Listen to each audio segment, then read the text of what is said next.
आज हम आपको एक ऐसी कहानी बताएंगे जिसे सुनने के बाद आप अपनी कमजोरियों पर कभी भी दुखी नहीं होंगे। ये कहानी है एक 10 साल के लड़के की जो जापान के एक मिडिल क्लास परिवार में रहता था। एक दिन अचानक लड़के ने जापानीज खेल जूडो सीखने की जिद की, लेकिन घर वालों ने उसे जूडो सीखने से मना कर दिया क्योंकि कुछ ही महीनों पहले एक बहुत बड़ी कार दुर्घटना में उस लड़के ने अपना बायां हाथ गंवा दिया था। इसीलिए उसके माता पिता ये नहीं चाहते थे कि लड़के को और चोट पहुंचे। लेकिन उनके मना करने के बाद भी लड़का नहीं माना और अपनी जिद पर अड़ा रहा। इसलिए आखिरकार माता पिता ने उसे जूडो सीखने के लिए हाँ कह दिया। फिर पिता ने लड़के को एक बहुत नामचीन जूडो मास्टर के पास ट्रेनिंग के लिए भेज दिया। वहां पहुंचते ही लड़के ने अपनी ट्रेनिंग शुरू कर दी। लड़के ने पूरी मेहनत से जूडो सीखने का प्रयास किया और जूडो मास्टर ने भी उसे बहुत अच्छी शिक्षा दी। लगातार 3 महीनों की ट्रेनिंग के बाद लड़का इस बात से दुविधा में था कि मास्टर ने अब तक उसे सिर्फ एक ही जूडो की चाल सिखाई थी। लड़के ने बहुत इंतजार करने के बाद आखिरकार मास्टर से पूछ ही लिया कि सर, ट्रेनिंग को 3 महीने बीत चुके हैं, लेकिन आपने अब तक मुझे सिर्फ एक ही जूडो की चाल सिखाई है। क्या मुझे और चाल नहीं सीखनी चाहिए ताकि मैं और बेहतर प्रदर्शन कर सकूं? लड़के की उत्सुकता देखने के बाद मास्टर ने शांति से उत्तर देते हुए कहा, तुम एकमात्र जूडो की चाल जानते हो और कोई चाल सीखने की जरूरत नहीं है तुम्हें। लड़के को ज्यादा कुछ समझ में नहीं आया, लेकिन अपने मास्टर पर विश्वास करते हुए उसने ट्रेनिंग जारी रखी। कई महीनों की ट्रेनिंग के बाद लड़के ने जूडो स्पर्धा में हिस्सा लिया। लड़के ने खुद को आश्चर्यचकित करते हुए अपने पहले 2 मैच बहुत ही आसानी से जीत लिए। तीसरा मैच थोड़ा कठिन साबित हुआ, लेकिन थोड़ी देर खेलने के बाद लड़के ने अपनी उस एकमात्र चाल से यह मैच भी जीत लिया। लड़का फाइनल में पहुंच चुका था। इस बार उसका प्रतिद्वंद्वी बड़ा मजबूत और अधिक अनुभवी था। कुछ देर के लिए तो लड़का कमजोर नजर आया।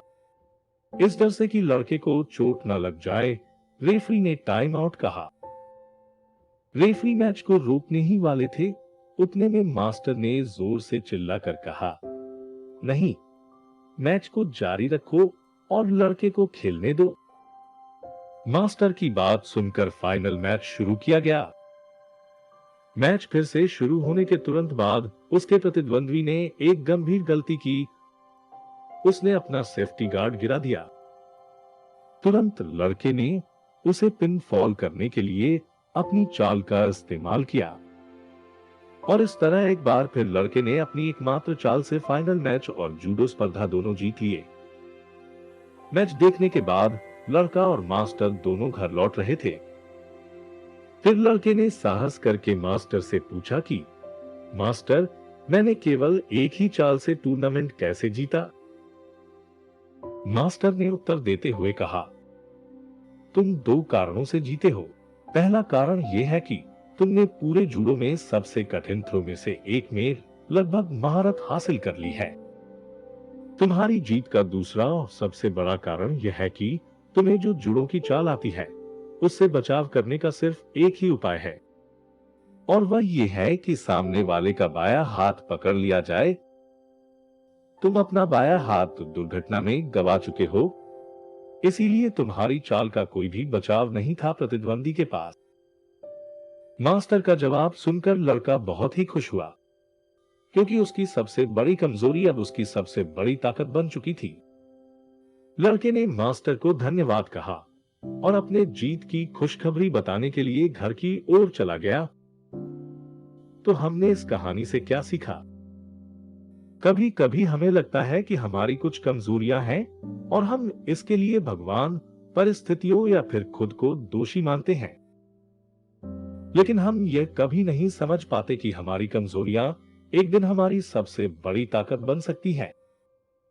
हम में से प्रत्येक व्यक्ति विशेष और महत्वपूर्ण है, इसलिए ये कभी ना सोचे कि आपकी कोई कमजोरी है। हमारे जीवन में जो भी घटनाएं होती है वह सब किसी कारण अथवा कर्म के फल स्वरूप होती है। और हम उसे किसी भी हालत में बदल नहीं सकते। इसीलिए अपना जीवन खुशी से बिताएं और अपना सर्वश्रेष्ठ योगदान देकर खुद को बेहतर साबित करें। अगर ये संदेश आपको अच्छा लगा तो इसे अपने मित्र एवं परिवार के साथ शेयर करना ना भूलें। धन्यवाद।